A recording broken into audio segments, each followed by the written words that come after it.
Hello, and welcome to episode 003 of the David Squared podcast. My name is David. And my name is David. And I already told you what episode it is. So, yeah, this is our third episode. I feel like we're in the big leagues now. Oh, yeah. Yeah, we are. So, David, what is new? Please give us the rundown of your life. Really not much. You've kind of been on winter break. Winter break is winter break. Haven't really been doing much. Just kind of working, relaxing. I went on vacation. Where did you go? Earth. Were you not on Earth before? Were you on Earth? That is a good question. I guess we'll never know. Well, we know, but they don't. For all they know, they're listening to an astronaut podcast in secret. How would they prove it wrong? True. Recently, after last podcast, we apparently started an Oregon Trail exclusive gaming channel for the fun of it, which currently has no videos. I do like this idea. Yes. We are expanding our horizons. In fact, I'm going to talk to you a bit more after the show, but actually I've got an idea on who our first guest could be. Ooh. Yes. Now we're really in the big leagues. We are in the big leagues, and actually this guest, I'm not going to give too much away, but he may just be a minor celebrity who happens to go to our school on Mars. I am quite excited now. Yeah. Anyway, moving aside from that, so winter break has been fun-ish. I know. You get anything interesting for Christmas? Do you celebrate Christmas? Yeah, we celebrate Christmas, and I did get some cool stuff. I got a new pair of winter boots, and I don't know, I was just excited to spend time with, because my uncle flew down from Maryland, and I hadn't seen him in a while, so it was fun to spend time with him. Yeah, here's the weird thing, okay? My mother is fairly non-religious, so her main concern with Christmas is entirely or mostly commercial, kind of. And while my dad doesn't really like Christmas, especially the commercial aspects, but he is religious. Mm-hmm.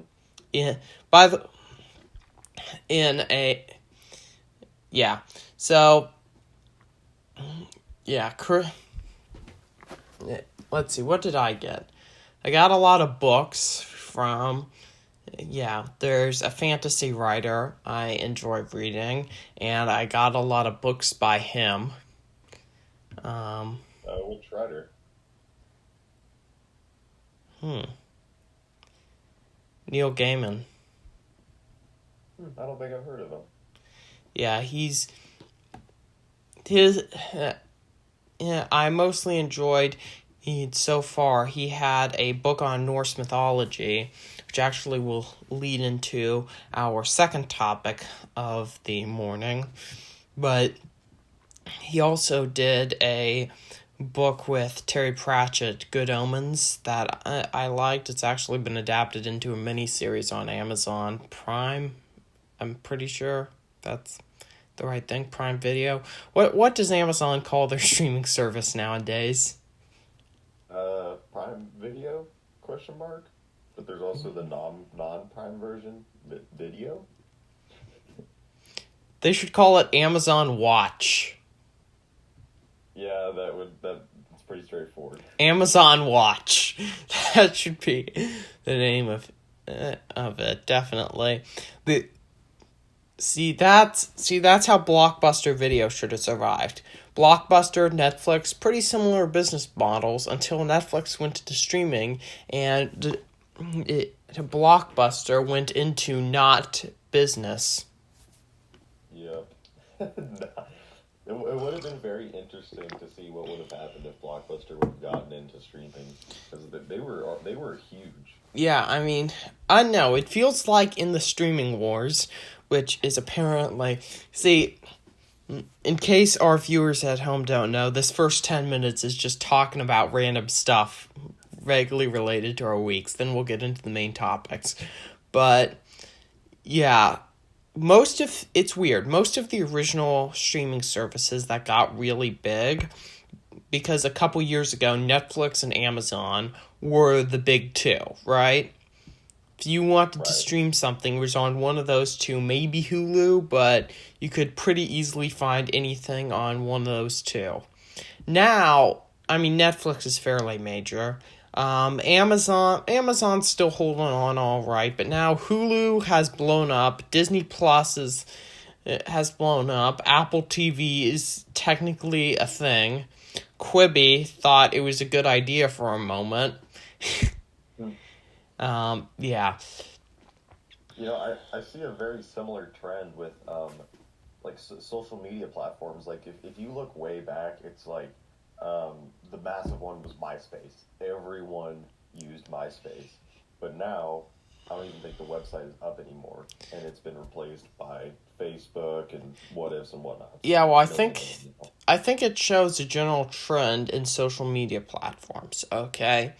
And here's what I think that trend is. Number one, it's the hot new thing that kids use. Number two, then millennials get a hold of it. And hot take, everybody, millennials aren't that young anymore. Just saying. Just saying. Like, people in their very early 20s are in our generation, the Z generation. Because Gen Z was down to 2001, I think. 2000? Yeah, something like that.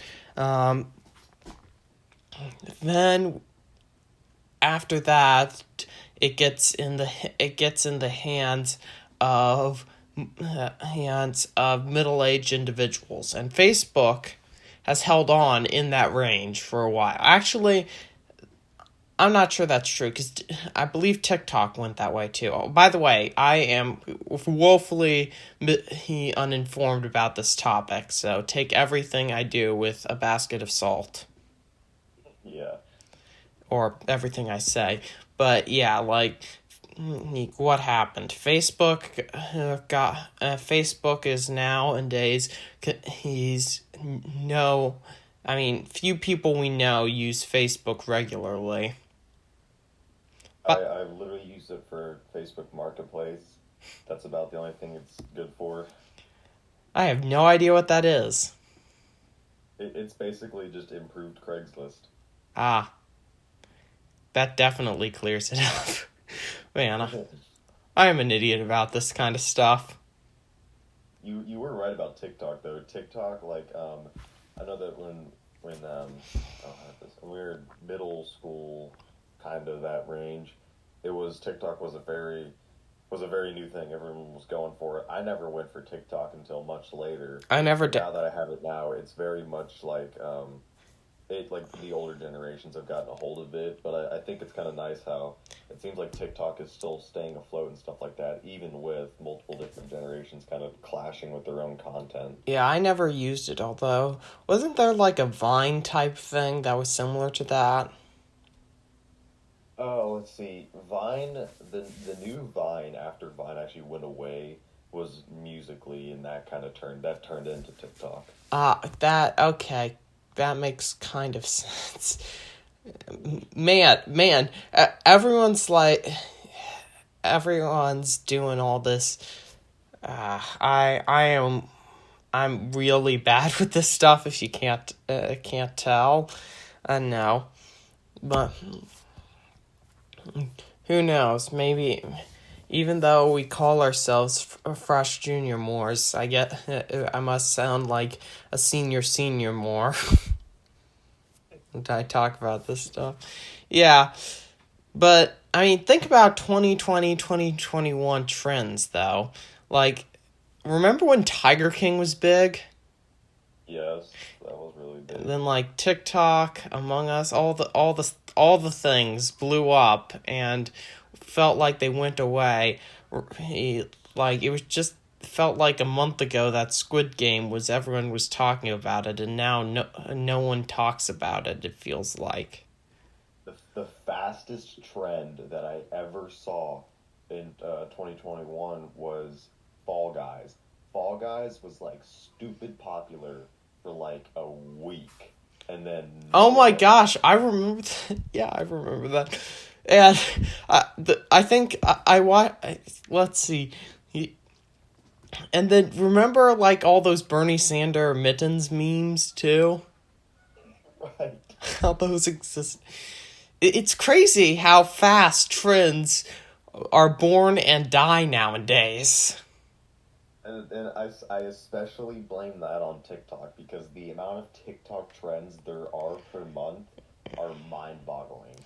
Yeah, remember uh, remember when our principal went over the loudspeaker and talked about devious licks?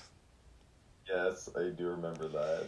Honestly, Now, you don't ever hear about it. I was completely unaware of all of that until he did that, and I'm kind of thinking, if anything, he provided more marketing for the trend, because Yeah. at least I had not heard of it until then. Man, I am just so out of the loop. It's crazy. All right. Kind of good to be on the outside because the internet is a very messed up place. Yep. All right. So I think this is time to get into our first topic, which we vaguely said is New Year's resolutions, personal growth, new beginnings, and New Year's marketing scams. So yeah, in case you've been living under a rock for basically since the start of the Gregorian calendar, or you don't. Actually, yeah, basically, New Year's resolutions are an idea where, hey, the numbers start over, or the year counter goes up, and the month and day counter start over at the beginning on January 1st of each year. Therefore, somehow your life gets a fresh start when the numbers hit a certain milestone. So here's what you should. New me. Yeah, here's what you should do. You make a promise to yourself that you're going to get better and you're going to lose weight and you're going to finally do something. And then you cancel your gym memberships in February.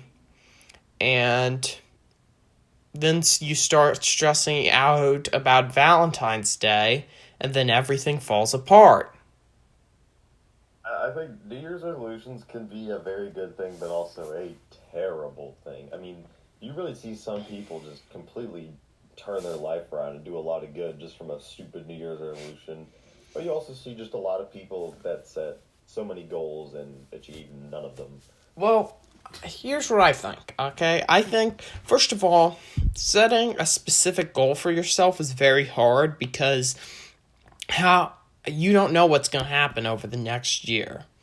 Rip the people who who wrote a list of New Year's resolutions on December 31st, 2019. You don't know what's going to happen over the next year. So, yes, I think the best thing you can really do is go for what do you want to do over this time period. Like, maybe not what do you want to accomplish, but what things do you want to steer your life toward.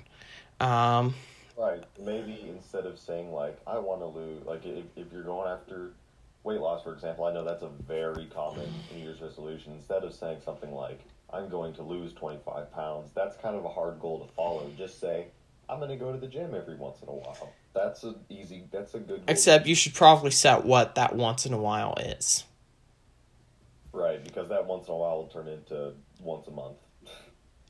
Well, I mean, even saying once a month is because as long as it's got to be achievable. Like going to the gym once a day. As soon as you start making excuses for not doing it, because you can't. I mean, it's very hard to go to the gym every day, so you're gonna slip. Even once a week can be difficult, but I mean, it it's better to make it achievable, and therefore you can hold yourself more accountable in my opinion, than Right. yeah. Also, another thing is, if your life really needs to be turned around and change, why are you waiting for January 1st to do it, you know? It's really not a magical date. I mean, I don't even set New Year's resolutions anymore. I just kind of, if I want to fix something, I'll either not fix it or I'll fix it. I'm not going to wait around for a special occasion to do it. Yeah, but of course, New Year's resolutions, like any tradition, eventually are picked up by marketing companies and that kind of thing. So You know, yeah, I mean, my Spotify is filled with Lifetime Fitness, 24-hour fitness, this, that, and it's, oh my goodness. yeah. So besides gym membership, which is obviously a common and famous example, what other sorts of marketing things have you seen related to New Year's? I have seen a couple for cars. It's like, hey, it's a brand new year. Maybe you should get rid of that old car finally. Yeah, I have seen that. You know, imagine if you were the person who every time you saw a car commercial advertising a car you didn't already have, you bought that car. Oh my gosh, I mean, you wouldn't have any space in your yard. Yeah, I know. I've also heard that people on YouTube, January, typically they either take breaks or it's slow month too. Yes, I have heard of that. Which, why do you suppose that is? I mean, maybe people are focusing more on personal goals during that month, or I think that's kind of a resolution thing. It's kind of like the well, I set these New Year resolutions. Maybe I should stop doing this a little bit and kind of focus on myself a little bit more. Which, of course, by the time a couple months rolls around, that those are all out the window. which raises another question. Maybe New Year's resolutions would be a bit more effective if people made them in the spring or summer, because you're like saying, I'm going to go do stuff during a cold month in the year, and newsflash, the next month after that is probably going to be even colder and maybe snowy. Obviously, this doesn't apply if you don't live in actually mainly certain parts of the U.S., Europe, maybe Asia, but Right. cause like I mean, it's kind of like winter can also be the busy season for a lot of people. but I mean, especially with the new year rolling around. I mean, it's a new year. If you work for a company or something, that probably means that a bunch of work is either going to get piled on or something. yeah, but the idea behind resolutions, I'm gonna go out and do something. Maybe it would be more effective if that was a promise you made in the summer when it's easy to go out and do things and it's warm out, instead of in the winter where it's like, all right, this month it's gonna be cold. Next month it's even gonna be even more cold. Next month, it's going to be cold and stormy and rainy. Next month, it's going to be rainy.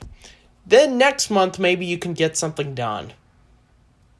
Right. It's like if you set a New Year's resolution to walk a mile a day, and then it's like, all right, January 1st, I'm going to walk a mile a day. January 2nd rolls around. Oh, it's -11 outside. Maybe I won't go walk a mile. It's right off the bat excuses. Yeah, exactly. Although, That didn't bother my cross country team. There's an annual tradition that first snow of the year, we go out running shirtless in shorts.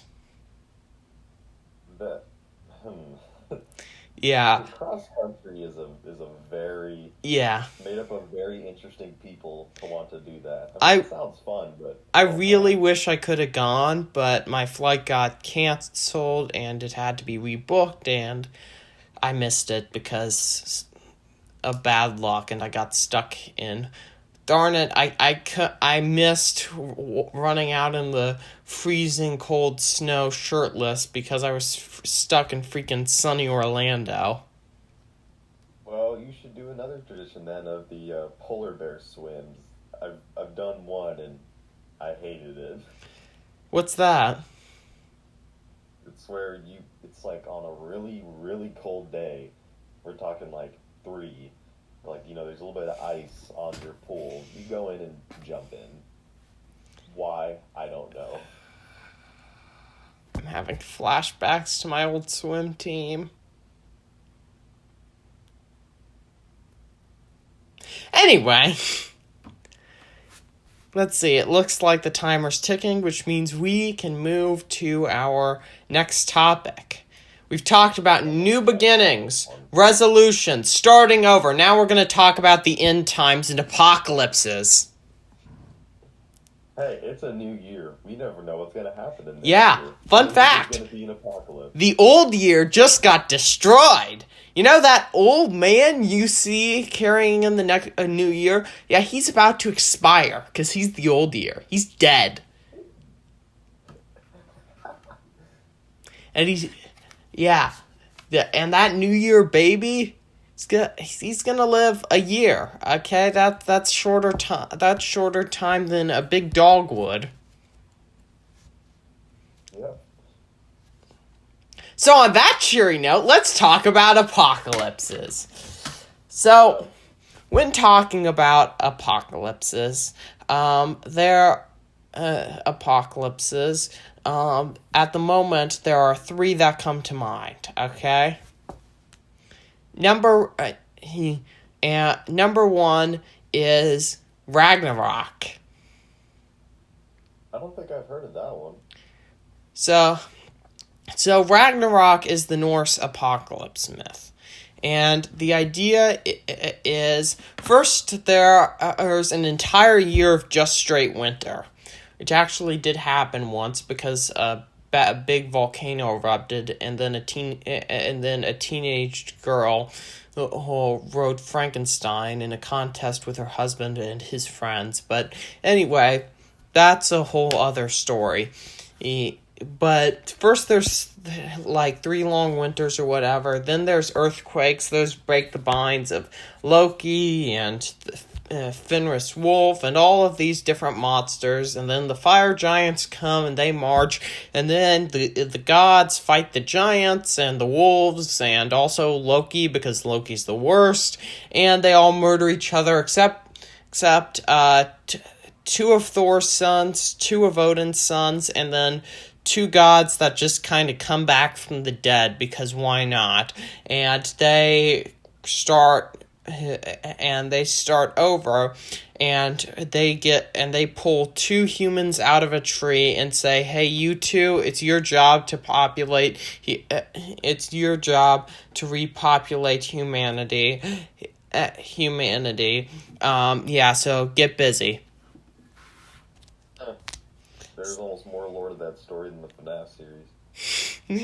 Yeah, Norse mythology's fun. See, here's the thing. Egyptian mythology, everything is meant to explain some great natural phenomenon. Greek mythology explains the human condition and the flaws of mortals and deities. Norse mythology typically ends with Thor taking his hammer and smashing some giants' heads in. Yeah, that sounds about right. Yeah. Norse mythology is quite fun. Second apocalypse we can talk about is, oh my gosh, all of these apocalypses Neil Gaiman's wrote about. All right, Revelations.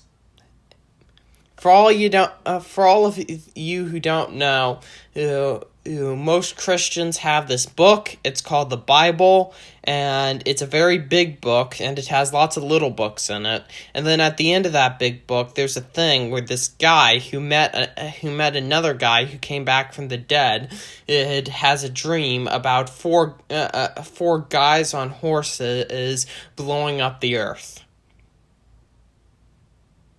Yep. That's our big explanation. There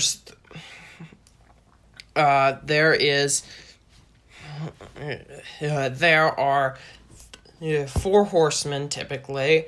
There is death. Well, this is a typical roster. Actually, it's usually the horseman on the pale horse, the one on the black horse, the one on the red horse, and the one on the white horse.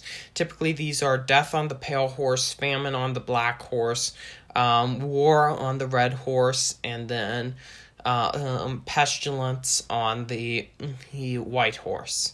Neil Gaiman, in his book on the matter, Good Omens, decided, you know what, pestilence isn't really a big deal, so now pestilence is retired and pollution takes his place. But actually, turns out pestilence was just hanging out in 2020. That's basic. Which brings us to our final apocalypse.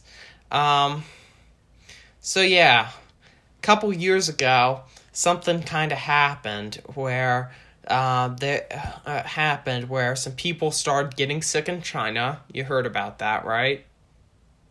And then people not in China started getting sick, and people said, "Oh no." Yeah, I know. And then people, and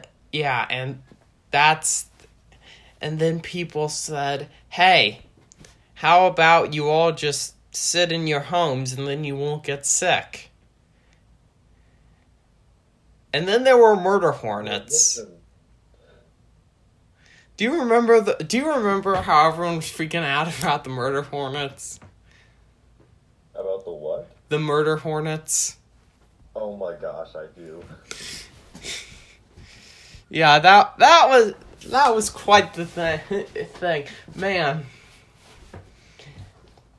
Murder hornet. It's like, oh god, yet another trend that came around and died instantly. Yeah, kind of a trend. Well, I mean, yeah, kind of works that way.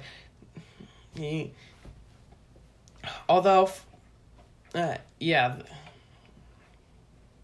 So yeah, apocalypses, a lot of mythologies and religions in history have either apocalypse myths or flood stories, or both. Okay, and really, I've actually read a book. I just got reminded when you said flood. I read a book about an apocalypse. It's about a big pandemic thingy called The Year of the Flood. That was a really good apocalypse book if you're looking for one. Ooh, I will have to keep that in mind. So flood stories are everywhere. Greece. There's even one in the Bible. There's one in the Bible. There's also one in the Torah.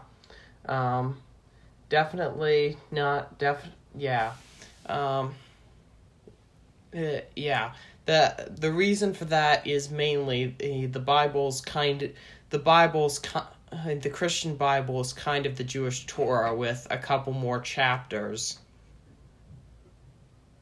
Oh yeah, it's really complicated. It is complicated, and I'm simplifying it to a degree that I know. It's kind of a crazy degree. There's also one of the most famous ones, probably the most famous, other than the Noah's Ark one, is the story of Utnapishtim.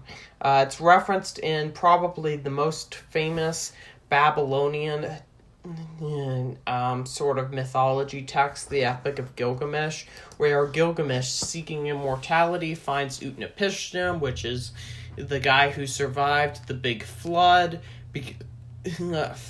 because it's a really long story how he survived the flood, but and the gods decided, you know what, you cheated us because one of our friends warned you about it when he wasn't supposed to, but he was also talking to the wall. You know what, just have immortality, we're done.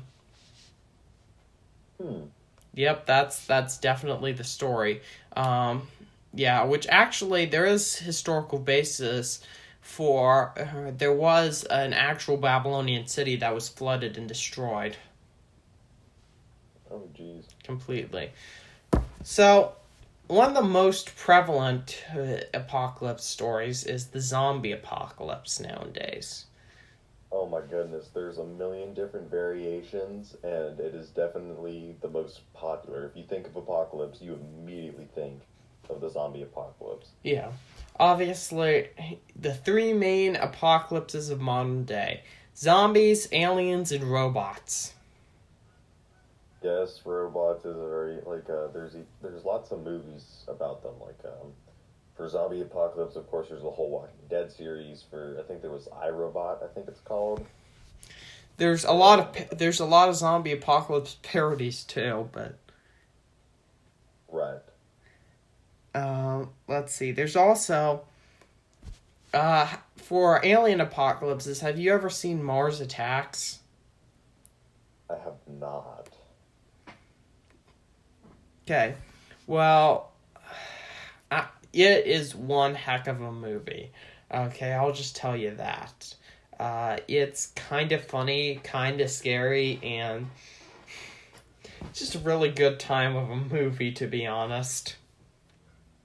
I'll have to add it to my list. It's kind of the corny fun you'd expect from Spider-Man 3. Like, Spider-Man 3, is it a good movie? No. Is it a lot of fun? Yes. Those are the best movies, though.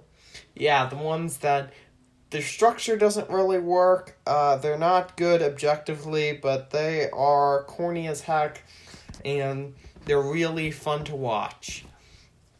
Well, some of the most popular movies nowadays are simply just that format, or I shouldn't say nowadays, but just kind of like the classics. Oh, you have to watch this movie; it's a classic. It's generally just really corny humor that people love. Yeah. Well, on that note, we've elapsed about our half hour, and yeah, I think we are ready to. I think we're ready to finish. Remember to unsubscribe and dislike the video if you haven't already. That's what you say, right? I have to double check on that. Yeah. Yeah. And a podcast to keep going really needs monetary support, which means we've set up a system where we're encouraging people to take knives and mug us in the street, taking all of our money. I'm not associated. We call this anti-Patreon.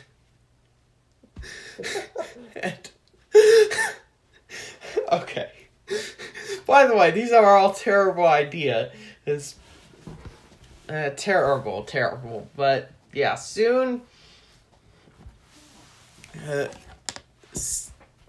Soon, maybe next episode, we might have a guest. So yeah. Yeah, I'll have to talk that over with David here. And let's see, is there anything else you want to say? Well, don't mug us in the streets. Yeah. We'll have to talk about that. Yeah, mugging us in the streets. That's, you know what? How about you hold off on that until we figure it out, okay? Exactly. We need to talk to the bank and our lawyers, and Yeah. Yeah, but one day we have a dream that anti-Patreon will be a thing. Until next time, ladies gentlemen, creatures from outer space,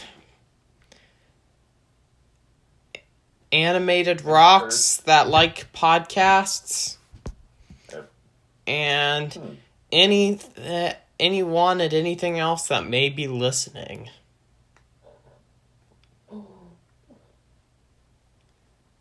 Insert catchy catchphrase here.